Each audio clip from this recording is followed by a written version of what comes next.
essentially what that did is it just, I think overall it gave me this deep care and sense of like the value of life in general for other people, and also a deep care for my life and the time that I had on this planet. And so what that did is it inspired so much change in my life. And then in turn, that created this fire that cared so deeply about other people and the quality of their life while they're on this planet for a limited amount of time. That fuels forward all of my work. Because what I think about often is I think about the version of me before I found my life coach and what would have happened to my life if I never found those tools, if I never found her, and like, to me, the cost of that is everything. And when I think about how I could be that person for so many humans, it fires me up, and it brings that like heart into it. How are entrepreneurs like us daring bravely to build a stage, ditch the sweatpants, and step up to the mic? How do we create our own transformative events so we can get our message out into the world in a bigger way that's not only profitable, but it's actually something we can be proud of? That's the question. And the answers are inside this podcast. My name is Sarah Pfeiffer. Welcome to Greenroom Central. Today I brought into Greenroom Central Studios Lindsey Mango, life and business coach and CEO. She's host of the Life Coach Hotline podcast. Lindsey guides entrepreneurs to achieve their dreams and live with purpose. Lindsey, welcome to Greenroom Central Studios. Say hello to Linchpin Nation. Hi, Linchpin Nation. I am so excited to be here. Lindsey, I am so looking forward to this conversation. I always do a lot of prep before I do interviews, and I asked you on because I follow Chris Harder, and I had seen your interview with him pop up, and I was absolutely captivated by the way you coached him and how you got to breakthroughs, and it was like scroll stopping for me. And then as I dove into more of your episodes, as I did my research for this conversation, I kept falling more and more in love with how you think and how you coach, and all the similarities between us, between being moms and entrepreneurs and the whole Midwesterner thing and digging food and breath work and movement. And so all that to say, I'm excited to have you here. Gosh, me too. Yeah. So I thought we'd start by having a little fun and asking you to share a story. Okay. So the whole premise for this show is around my belief that being in the room is everything. And a little backstory for you. So just a little bit over 6 years ago, I stepped into my first personal development seminar. It was 4 days, and it changed my life. Within less than 11 months of being in that room, I had left the Midwest where I'd been my entire life and moved to the Pacific Northwest, sold our house, moved our family, left a 16-year corporate career, started my own business, got out of like a decade and a half worth of debt. Wow. I mean, it's just massive shift. That's awesome. And so all that to say, to start us off, I'd love for you to share a story of a room you made it into that profoundly changed your life. Yeah. Oh my gosh. And when you say room, does it have to be like a group room, or do you consider like any container a room? I want to make sure.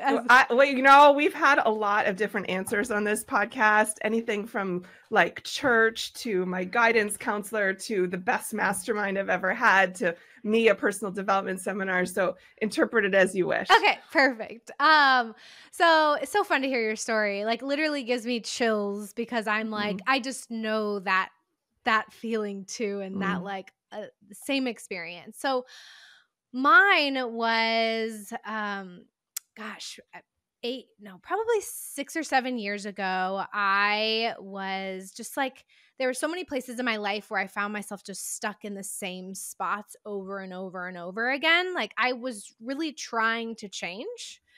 I think that's kind of an interesting take because I think sometimes people are like stuck in inaction. Whereas for me, it was like, I really was like doing stuff and working hard and trying. And yet I found myself just like stuck in the same spots, like same patterns, same different results, but similar feelings. Like it was just all more of the same. And I went to a networking event for my corporate job. At that time, I was in network marketing and just dabbling in personal growth. And then I meet this girl at this event, and she says she's a life coach.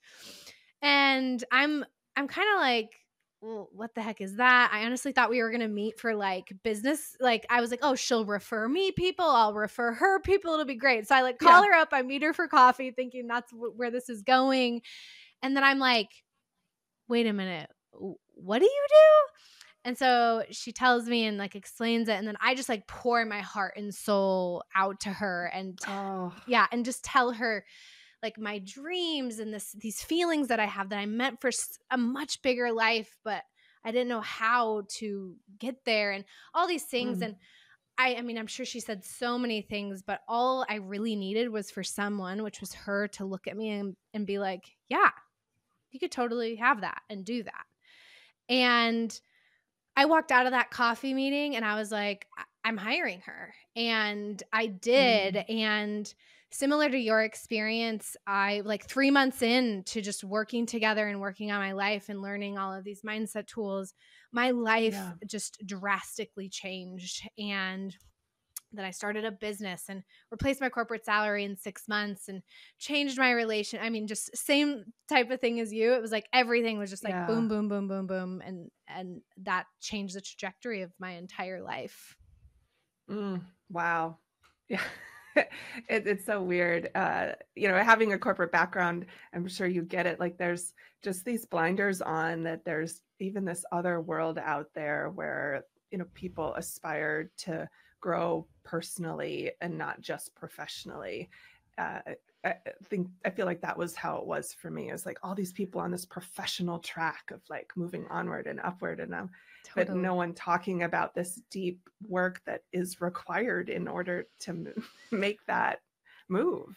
I totally agree. I feel like it's a little bubble. I feel like our worlds are a little bubble, and the environment we're in and the people we're surrounded by and all of that just reflect that. And until you get out of that or see outside of that, it's really hard to see anything different. Yeah. It's kind of like how I curate my feed. So I used to, I don't know, a decade ago, have like a Facebook, and I would scroll and like it would be all family and friends, and and now on Instagram, my feed of who I follow is so precisely curated that they are people who have like achieved what I want to achieve and like think the way I want to think, and like behave, act, like exercise the way I want to exercise, all the things, right? And it's like curating that room, because curating the bubble, like you shared. Totally. So continuing in that vein of events, since this podcast is all about events and entrepreneurship, let's talk about events for a bit. So I've been producing events for over 20 years, and it wasn't until I got into that room that I shared with you that personal development seminar, happened to be a Brenda Burchard event, and where I was like, wait, people pay with their own money to go to events, and like they enjoy being there, and they're surrounded by like-minded, like growth-minded people. It really did crack my mind open, mind blown to be in a room like that. I had previously been in corporate, so planning events where people had to, like, it was for free. They had to go. They didn't want to be there. It was mind-blowing. And so I'm curious, how have events played a role in your growth, not only as you as a human, but as a coach, perhaps even in your business? Yeah. So in so many ways, I think I've been in many different masterminds that have like in-person events connected to them. I have been to like what I would call like VIP events where they're like very intimate, just like a couple of people. I've been to retreats. I mean, I've been to so many different things. And when it comes to my business, I do like some retreats and some events like that. And oh my gosh, I can't even begin to explain the impact of them, because I think that it's like it takes you out of your life. It takes you out of the treadmill of life, and it puts you in a completely different energy, a completely different space where you can't be anything but present to what's going on around you and to the possibilities that are available to you and to the other humans that are there, to open your mind to possibilities you didn't even know existed. And they challenge you, right? To like be uncomfortable, share things in front of others that you may never have shared, Yes. in the past. So, I mean, I think the dynamic of in-person things and events is just, I don't think there's anything like it. I mean, as much as like most of the stuff I do is virtual and all of that, I just know that whenever I have an in-person element with my clients and students, and when I go to them, it changes the entire dynamic of the work we're doing. I couldn't agree more. I feel the same. Let's shift gears a little bit and talk about how you help your clients. I want to start in gratitude. So what brings you the most gratitude when it comes to coaching your clients? Like, let's take, for example, your ABA Life membership. Yeah. Oh my gosh. I think I've been really relishing in this lately. Like, I just feel so deeply grateful and honored to get to be the person in their life that breathes life into their dreams, that helps them see themselves in a completely different way. Like, I feel like sometimes it's like there's some work that people teach or do around, like being like, yeah, of course, like people come to me and all of that. And I believe in that as well. But then I think there's this other element of like every single human that comes into my space, I know what that feels like to invest money and to partner with somebody. And I just feel so honored that I get to be that person for my students and get to watch them in real time change the way they see themselves in their life. It's like I get to be a part of a miracle, and I can't imagine a more impactful and just like thing that I could be grateful for. Yes. Yeah. It's almost, I don't know why I just thought of this, but it's almost like being a doctor who gets to bring babies into the world. Like, right? Your job is joy. Like, your job is creating miracles, and what a So blessing. true. Yes, I love that. Yeah. Well, let's talk about celebration, since you do have so much to be grateful for, and like all these miracles that you are kicking off in people's lives. I want to talk about how you celebrate. So I'm currently reading The Gap and the Gain, and because I really noticed that I sit in the gap. I sit in the looking forward towards what I am going after and how I'm not there yet, and instead forgetting all of the accomplishments that have come along the way. And we have this family dinner table tradition where we share things we're grateful for. We share something that we learned that day, and then we share something we're proud of. I love that. And in that spirit, I'd love for you to share with us like a recent accomplishment that you're particularly proud of, and then how do you celebrate? It's definitely something I want to get better at. I'm obsessed with that book, by the way. Like, Really? Yeah, so funny that you're reading it. I mean, I feel like I'm one of those people that like when I'm into something, I'm into it. When I was like reading that book, I was just like constantly telling everybody to read it. I love it. It's so good. So what am I celebrating? Oh my gosh, so many things. I think the biggest thing that I'm celebrating right now has been my ability. So I'm pregnant.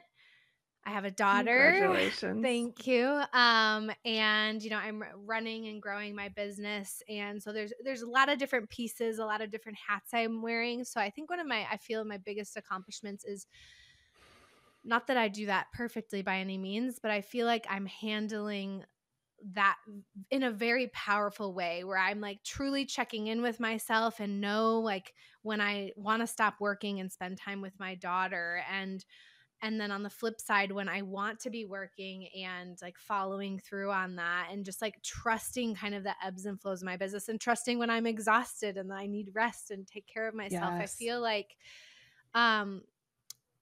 I think that can be really challenging, and I think I am doing a pretty awesome job of that. And I think alongside that, just I'm celebrating, I feel like I'm heading into a huge kind of up level of like business maturity and seeing my business in a kind of a different way than I ever have. And I think it's uncomfortable, but I feel like I'm like really aware of it and willing, whereas I don't feel like I have been up until this point. So those are my celebrations. How do I celebrate?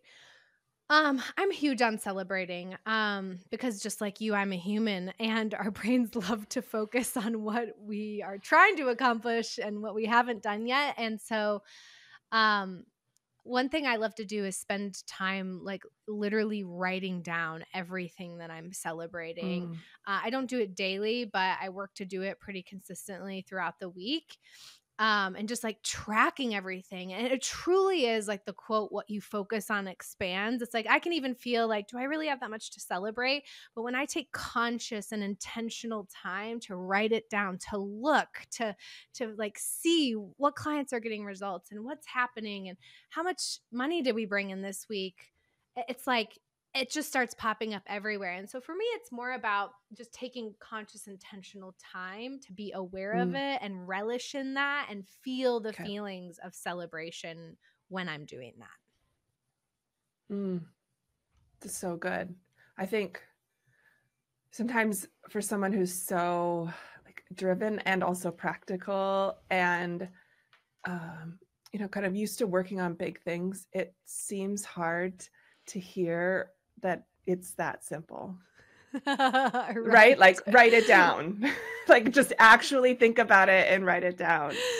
Yes, it's so true. I love that you said it because it's so true. We want to be like, isn't there more to it than that? Yeah. But it really isn't. It's got to be hard. Totally. I did incorporate a few years back a practice of journaling each morning with like gratitude and learnings and what I'm excited about for the day and what I'm proud of. And then I got some gold star stickers. And so if I put the more things I'm proud of, I get to put more gold stars on the paper that day. And it feels fun. I love that. Oh my God, that's amazing. It's like my encouragement to write, because I only do it next to things I'm proud of. And because it's hard sometimes to make that list. And so the more things I'm celebrating, the more gold stars I get. So fun. You said that book that you love it. I'm kind of excited. I just joined a membership that is all about reading books. And the next call with the group is a call with the author of The Gap and the Gain to cool. Ask Q&A. And I'm so excited to basically selfishly, I want to ask him if he could just start writing a children's book series with all of those concepts. That's genius. That would be amazing. But maybe I'll just do that. Yeah. Or sell him the idea. Let's talk more about some life coachy stuff, because that's what you do and are outstanding at. I was listening to I don't know if it was a podcast you were on or yours, but you're talking about this concept of a pre-planned response. And it really caught my ear. And I'd love for you to share more about that, because I do think there's often times where I get into a place where I'm, let's say, spiraling or in fear, and it's hard to think. Maybe I'm ruminating on something, and again, it's hard to think logically and a path forward and out. And it made me think when you said that we need to come up with pre-planned responses, that there's probably a lot of things in life that we could have a pre-planned response on and then be able to get out of stuckness faster. Yeah. I'm like, what episode was that? I don't even know. More I think about it, it might have been with your husband when he coached you. Yeah. Recently. Yes. And you guys were talking about that? Yeah. So I think that one of the best things we can do is be honest with ourselves and know that we are going to get stuck in our loops, and we are going to ruminate, and we are going to have fear. We are humans with human brains. And so I think one of the best things we can do is bring awareness to those patterns. And tell me if I'm going in the direction that you were thinking, but like, and when we know what those patterns are, what we can do is prepare ourselves with how we want to handle those things, rather than, because they always say like when emotions are high, intelligence is low. So it's truly like how our survival works is that when you are in fear, when you are in fight or flight, like intelligence lowers so that your body can respond. So it, like you said, it makes so much sense. It's a lot harder to think logically, to pull yourself out of those things when you're in those moments. But when you have prepared for it, when you know your pattern, what you can do is, it's not like the tornado is not going to happen, the tornado of ruminating. I think what it does is it gives you the ability to see the tornado from a different lens. You're like, oh, the tornado is happening, rather than being in the tornado flying around and like you don't know what to do. Yes. So I think that's a huge piece of it.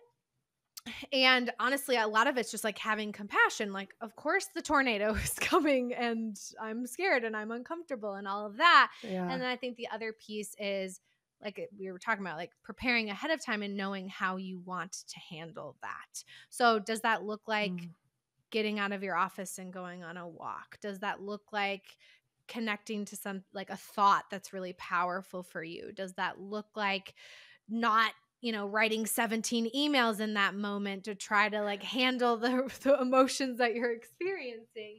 And I think what it can just do is just prepare you for those moments, kind of like an insurance policy. So you don't have to stress when they come, you are prepared for them. Yes.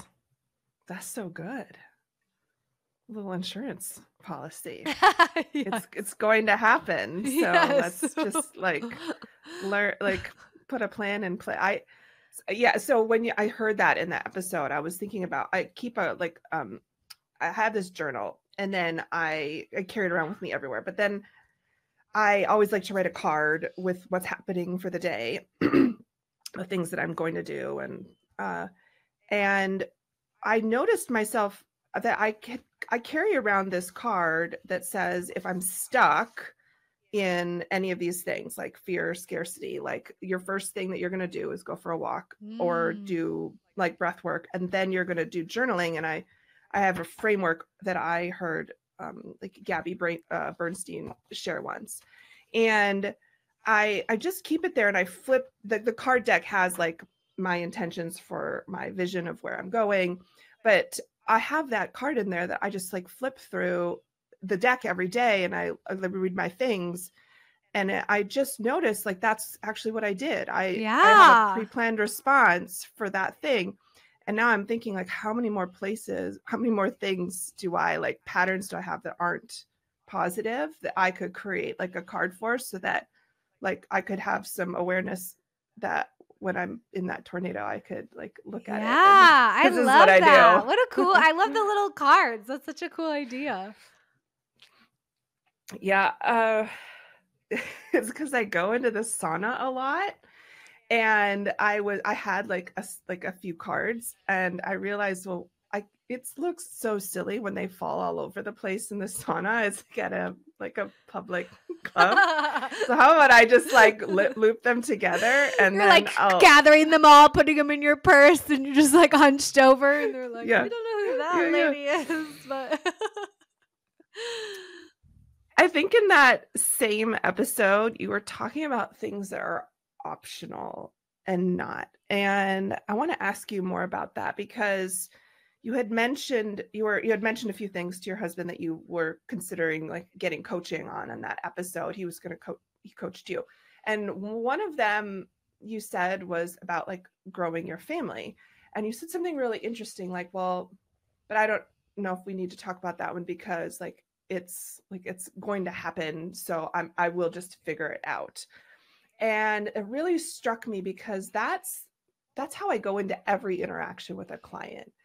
Every event that I've ever produced, it really doesn't matter what it is. I'm just hand it to me, and I will figure it out. Like, it's going to be amazing. And and, you know, we will prevent problems before they become problems. And if there are problems, I already have pre-planned responses, like up here, like we're going to get through it. I have that level of confidence. But for my own dreams, I don't have the certainty that you put around that whole, like, well, our family is expanding and it might be trying, but I know I'm going to figure it out. So it's like a done deal. Yeah. And I wonder, how do you shift that belief? Because I know I have it inside of me. I have it with my clients. Yeah, absolutely. It's like, whatever it takes, it's a done deal. Like, consider it done. But how do I do that for myself? Yeah. Oh, I love this topic so much because I truly believe that the only reason anything we desire hasn't happened yet is because we truly haven't made it optional. We haven't gotten to that place where we're like, no matter what, this is happening. And so I think it's something I'm always exploring. It's something, because here's the thing. Usually we do that when we put ourselves in a position where we're almost forced to. Like a lot of times people will wait until their back is against the wall, until they hit their lowest moment, until they, you know, this isn't the case with you and your clients, but like in life, they can't go on this way. And that's when they hit their moment of change where they're like, this isn't optional. I have to do something. I think that it becomes a little bit more challenging as you up level in life, and life's pretty good, to hit that same moment of this isn't optional. This is actually where you see a lot of people sabotage themselves to get to a place where their back is against the wall to motivate that change. But that's obviously not ideal. So the biggest thing for me is that I explore it. Like, first of all, I'm aware of it. I'm like, okay, I can see that I'm not making this thing optional, and getting curious around why. And then I think the other piece of it is connecting to the cost of not doing it, the cost of not moving forward, the like emotions behind it. I think so often we want to think very logically when it comes to business, which is also a great asset, but where you're going to hit your like, we're doing this no matter what, is going to be on an emotional level. And in order to reach that level, you have to connect to like why this matters, why this dream is important, why you're willing to do whatever it takes for your dream, what it will cost you if you don't. And I honestly think sometimes you have to come back to that moment over and over, because I think you can reach it and then you can be like, and we've kind of forgotten about that. And so I think it's just like reconnecting to that over and over and over again. So good. I love that advice. I'm gonna journal on that one. I think there's some juice there's there. Work to be done there. Yep. So I recently read this book. I just had a guest on, Evan Carmichael, and I read one of his books in prep. It's called, which one was it? It wasn't his momentum book. It was his book about belief. And he has this exercise where super simple. You just answer questions like, who was your favorite teacher when you were in grade school and why? And what do you love about how your parents raised you and why? What's your favorite movie? Why? Just 5 super simple questions like that. And it reveals kind of your purpose in life. And for me, what came out was caring.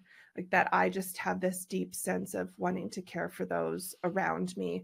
And then it revealed to me that every time I'm out of alignment with that, where I feel like people aren't caring for themselves or caring about the outcome, like that's what kind of gets under my skin when I sense people don't care. And one of the episodes I listened to of your podcast, you were talking about, and maybe it was that same one, where you were talking about this bittersweet book and how it just, you care so much and so deeply about kind of life in the world. And I feel like since we're so aligned on that, I love to explore that vein a little bit of like, how does that sense of like deep caring for others like manifest it in your coaching practice and in your personal life? Yeah. I think that I think it actually all started with a deep caring. I think it's both, but I think it was a deep caring about like my own life and like the value of life. So I think I shared on that podcast that Mm. I had lost my grandma like late in life, lived a full life, but I had lost a teammate who was like 24 years old. And I think that really that just struck me in a way where I feel like I really came face to face with like life isn't forever, and it also might Mm. not be like when I'm 90 years old. And so I'll tie that back, but essentially what that did is it just, I think overall it gave me this deep care and sense of like the value of life in general for other people, Mm. and also a deep care for my life and the time that I had on this planet. And so what that did is it inspired so much change in my life. And then in turn, that created this fire that cared so deeply about other people and the quality of their life while they're on this planet for a limited amount of time. Mm. That fuels forward all of my work. Because what I think about often is I think about the version of me before I found my life coach and what would have happened to my life if I never found those tools, if I never found her, if I never, and like, to me, the cost of that is everything. And when I think about how like I could be that person for so many humans, it fires me up, and it brings that like heart into it. I think it shows up in how I coach my clients. I think it's why I'm willing to do uncomfortable things. I mean, I think it's kind of carried through so many different aspects. Yeah, I'm hearing a value, like a deep sense of like value of what we have, and I'm also hearing an awareness of opportunity cost. Yes. Mm. 100%. I think one of my favorite like quotes, I was an athlete my whole life, and they always talk about like, you know, leave it all out on the field. Like whatever you do, whether you win or Mm. lose, like blood, sweat, and tears, leave everything you have, and you can walk away with like, it makes me teary eyed just to talk about it, but like you can walk away proud. Yeah. And I think I started to apply that to life. Mm. And I thought at the end of my life, I want to know that I left it all out on the field. And I'm sure I'll have goals even when I'm 90 that I hadn't achieved yet. But if I know I did that, I will walk away proud. And then I think that matters for all of the people that I help too. Mm. I'm feeling a little teary right now because my grandmother passed away last week, and Oh, I'm so sorry. I'm actually getting on a plane tomorrow to go to her funeral, and I I sat in a lot of tears this week, and I keep coming back to what you just said about how like, and she died at almost 99, and she just lived like a totally full life, like So left it all on the cool. table, like I just very I don't have any like regrets for her, and I don't have any like I just only have joy because I got the sense she just lived out what she wanted to live out, So cool. and that feels good. I also feel like it's like extra hard, this loss, because she emulates my sense of like why I'm here on earth, which is caring. And she just there's that, is it the Maya Angelou quote that's like they'll forget what you did but not how you made them feel. Like Mm. that's my grandmother. Like I just got the sense I was always welcome, and that she always Mm. cared, that Ah, that's we so were special. together, and with all the special things that she did, and just like the presence that she held for us. Wow. So That's yeah. awesome. I'm so sorry for your loss. Thank you. I want to talk about parenting for a moment. So we're both parents, hmm and I think a lot about doing a really good job of raising my daughter. I think it's probably my like high I think of values. I have a hierarchy, and like just family specifically doing a good job for her is just so very, very high up for me. And then this new lens of entrepreneurship over the past 6-7 years now has really made me think specifically about what lessons I want to impart on her. And I think about things like teaching her how that an awareness, and also how to create wealth outside of the traditional 9-to-5 job system. It may not be for her, but I want her to have an awareness that it's there. I want her to have, I want to have awareness of how to grow wealth. I want her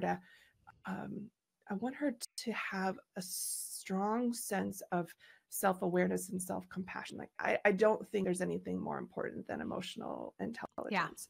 Yeah. And if you asked me that question before I found out about entrepreneurship, I wouldn't have had any of those answers. So I'm wondering, what lessons are you working to impart on your daughter? I know she's still young, and your baby boy that's on the way. What do you think about? Oh my gosh. I agree. I feel like it's something I think about so often. I think my husband probably gets annoyed with me because I'm like, do you think if we, like I'm just always like playing out things in my mind. And I mean, I think all of those things, I think the biggest thing that I want to impart on her is that a couple things. I think the first one is compassion. And like space for her emotions. I think that is something I've had to learn as an adult. And I just want her to have the capacity to hold her emotions and not make them a problem, and allow them and process them, and have compassion for her humanness. And along with that, on the flip side, I want her to have the belief that absolutely anything she could ever dream of that's possible for her life is possible, is something that she can do, is something that she has inside of her, everything that she needs to create. For me, that would just feel, and whether that's like whether that's entrepreneurship, whether that's she wants to go be an accountant or whatever, like I think that's probably the last piece. Is I want her life to be a reflection of her insides, what her true self wants, not what I want for her, not what the world wants for her, not what my husband wants for her. I want it to be what her insides tell her are important to her. And I want her to believe that anything she wants is 100% possible and in her power to create. That's beautiful. I love that.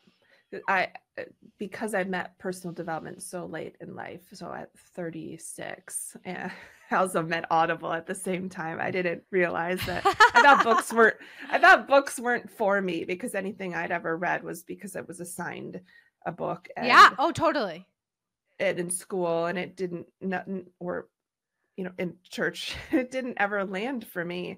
And so to meet Audible and personal development and entrepreneurship at the same time, and realize that there was the world was so much bigger, and that there was things I could learn about and explore that would help me be more of me.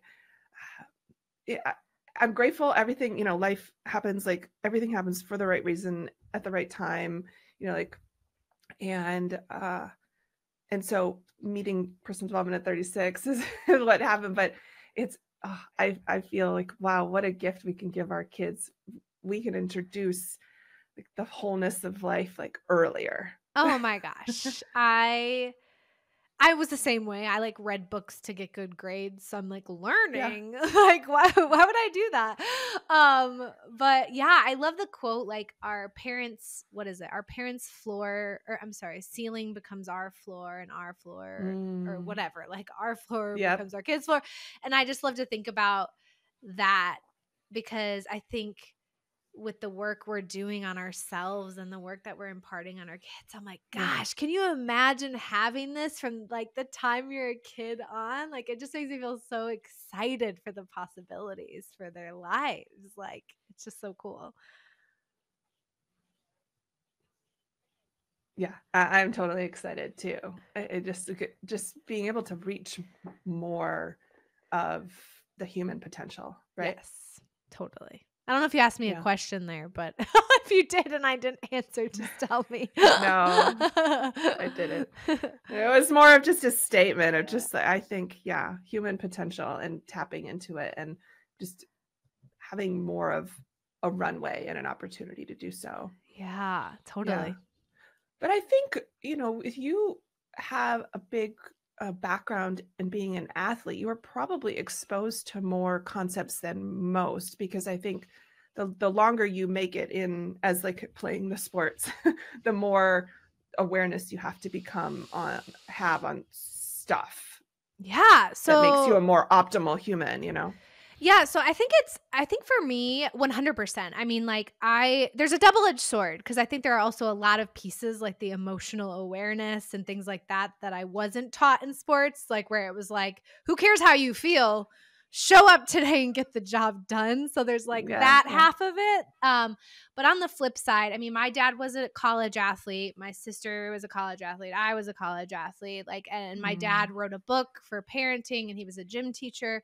So I always tell people that like I have been learning some of these concepts like personal responsibility and like feeling powerful and feeling like I can create my reality like for most of my life. And when it comes to sports and all of that, it's like there are times I didn't make the teams I wanted to, and times where I failed. And so I talked to my husband about that, because he wasn't an athlete like at all. And we talk about, and like, think about the confidence you build, if you're taught in a way that supports it, where you get on the court and you fail over and over again and you learn and you get better or whatever. Or for me, like one of the most pivotal moments in my life was, or like just a learning opportunity, was when I didn't make a team that I wanted, and I wanted to blame the coaches and the this and the that. And my dad just looked at me and was like, I love you. What are you going to do about it? And basically it was like, you're the only option if you want to like go past this is to become so good the coach would look silly not to play you. And in that moment, it gave me so much personal power, and that's exactly what I did. So yeah, there's so like, I mean, I got to play in like this athletic arena and practice so many of these tools that I now take out into my life and get to teach other people too. Yeah. That's a cool background to have coming in. There's some fun books or stories in the Gap and the Gain book about sports and kind of getting out of the gap and into the gain. Totally. I enjoyed that. I'm curious. I love, like, helping is my love language. I'm curious, because I love events. Do you have any dreams about how you would marry what you do now into an event scenario for your clients? Yeah, I actually have two ideas. One of them is so you listen to my podcast, the Life Coach Hotline. I have an idea to do kind of an event that's almost like a show type feel, like where it's like I bring people up from the audience. It's like Life Coach Hotline, and it's like a fun evening, but like there's also live coaching happening. So there's that. And then on the other side, I have my membership, and I have dreams of like doing like almost like a birthday party for the membership every year, where it's just like this big fun event and like great conversations, like birthday cake, like just lots of fun things and cool. A celebration. Yeah, essentially. And then just like maybe some speakers and like, I don't know. I haven't thought like a ton about it, but I definitely like see it going there at some point. So that is fun. It's fun to have like it's fun to have like those little starts of the vision, and like to just kind of like tuck away those like the fun ideas that come along the way. Like, there will be cake. Yes, I know there will be cake. And like, yeah, you're like, I've got little bits and pieces. I don't have a lot, but it's there. Yeah. I always coach to have people like tuck that stuff away in some sort of file, because we never know like when we're going to get the downloads of like all of the good ideas for like the fun things that we're going to incorporate, and like how we're going to really translate our brand into like that live experience of our brand. And stuff like cake is I love that. It's so fun. It's so fun. I would love to know what you're reading right now. So I value lifelong learning so much. Ever since I met like Audible and personal development, I just have been obsessed and also kind of subscribe to the school of thought that we must design our own curriculum with intention. And so before we wrap up, I want to know 3 parts. What book are you reading right now? Why did you pick that book? And what's one thing you learned so far in it? Okay, so interesting. I feel like I'm reading like 3 books at the same time. That's okay. I'm trying to think. I do the same. So I'm gonna think about. Okay, so I'll pick this book, the bittersweet book that I talked to you, or that you heard me talk about on the podcast, is one of. I felt like you were talking directly to me. So yeah, you can say I was talking to you about it. I was talking to you, Sarah. That's a sign of a great show, right? So bittersweet. I was actually recommended to me by a friend. I wrote down what you said. What I'm reading. What was the next one?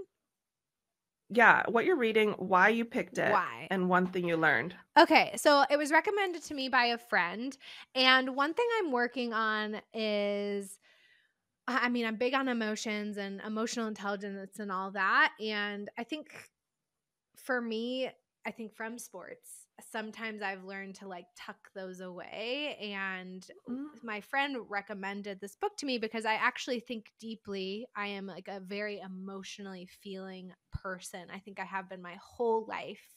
And so we were just talking about, emotions and like learning that I love the idea of bittersweet, like that feeling of like both happiness and sadness at the same time. I think I feel that way a lot. And so really what it is talking about is allowing that, like being okay with that and not needing to fix it and using that as fuel. And so I think this book is just really like giving me permission to be in that and that bittersweetness, like often, and that it can actually be a really powerful thing. And so we were kind of talking about emotions, and she was like, I think you would really, really like this book.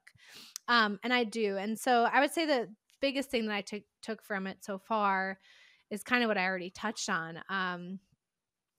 I think some of our most powerful fuel can be those emotions that feel like bruises, like where like your heart feels like sensitive, and that by turning away from them, we turn away from so much of like our power and meaning and our connection to being human. And so I feel like it's really allowing me to get in touch with that and allow that so much more. Because that's probably one of your superpowers as a coach, right? Yes. Oh, totally. Yeah. It's understanding the duality. And I think that's also my fuel. Like I said, I think it's like the duality of like life is short and and the sadness and the happiness of that, like simultaneously. Gosh, that's so good. What else are you reading? You said you've got 3. What's the other one? You Should Talk to Someone. I think it's like an Oprah Winfrey and someone else. They're like interviewing each other. I'm not like super far into that. That one's more on trauma. It's just been really like interesting and fascinating to read. And then the other one is The Mountain Is You by Brianna Wiest. I've read that one, I think, before. Oh, wow. Are you reading that too? I feel like I feel like that book has come up in several conversations recently, and I feel like I might be getting a sign. Yeah, maybe. It's a really good book. I love all of them. I mean, I go through seasons. I read pretty consistently. I feel like in this season of being pregnant the last month, I'm like, probably haven't read as much as I normally do, but I'm obsessed with books. And I agree. It's interesting because I used to be like you, where I'm like, I don't even read the books that I got assigned in college. I just skimmed them. Yeah. Totally. Yeah. It is such a gift to have your world opened up and realize like that there is a track for you where you're going to find things that you're interested in and like that catch your attention and help you grow. And like just spark so much joy and feel your passion. Totally. Yeah, it's fun. It is. I usually have a few going as well because I love Audible. And when I'm walking the dog in the morning, I always like to listen to a book. And then probably this summer, I started this new sauna cold plunge habit. And so I was spending all these minutes in the sauna, and the person who in me wants to do more. It's like, well, how am I going to use this time? And I can't take a phone. I can't take a screen in. And so I started taking in like paper books that I can't get on Audible. And I just still really want to read it. And I learned I can actually read a paper book too. And so that's kind of exciting. So I usually have two going. So right now I'm finishing up The Gap and the Gain. And then I also have the Frank Kern wrote a book on personal development. Really? Called The Path. Yes. And it's not for sale. Like I got it inside of one of his programs once, and because it's only on paper, I just had never read it, and I'm absolutely loving it. Cool. Oh my gosh. Yeah. I feel like you have like a secret, you got access to a secret club or something. I'm going to have to reach out afterwards and tell him how much I love it, and that he needs to actually publish the book. That would be nice for the rest of us. Yeah. And then I think I have another one on my Audible that I haven't finished. It's called The Work by Nicole DePera. Do you follow her on Instagram? I don't. Oh my gosh. She's like this psychologist type that has like the most intuitive like posts, and but it's emotional. So I'm taking my time moving through it because it's causing a lot of stuff to come up. And the processing and Oh my gosh, I'll have to check it out. Oh my goodness. I feel like I could talk forever. But we both have days we have to get back to. Lindsey, it's been an absolute pleasure chatting with you. And what I'd love to know last before you go is, what have you got going on in your business that we should know about, and where can Linchpin Nation find you? Yeah. So I have a membership. That is like my main thing. So you mentioned it earlier. It's called the ABA Life Membership. We have tons of entrepreneurs in there. Like anyone who knows they want more out of their life, that is where we do life coaching. I have so many different modules on health, money mindset, your relationship. So really we're just covering the whole gamut and taking these tools and going deep with them and applying them and coaching on them to help you create more of what you really, really want. So to find that, you can go to lindseymangocoaching.com/life. And then I love Instagram. So if you want to follow me on there at lindseymango_, that's where I spend most of my time. Oh, yay. Okay. I will link all that up in the show notes. Awesome. And thank you again. This has been an absolute pleasure. Thank you so much. I have enjoyed this so much. Thank you for listening to the Greenroom Central podcast. If you loved this episode, then please take a screenshot on your phone and post it to Instagram, and be sure to tag @SarahPfeiffer and let me know why you liked it and what you'd like to hear, or who you'd like to hear from in the future. That'll help me know what to create for you. Also, if scaling events in your business sounds like something you want to tackle this year and you need a coach, let's connect to see if one-on-one coaching is for you. Just go to greenroomcentral.com. You and I can work together one-on-one throughout the course of the year and dive deep into the inner workings of their events and business. You'll receive mentorship, personalized feedback, and customized guidance to define your goals and achieve your next level of success. Just go to greenroomcentral.com right now to apply. I appreciate your commitment to leveling up and learning the mindset and strategy of live events. Keep going. Keep learning. If you want more, head over to greenroomcentral.com for show notes and all the links from today's episode.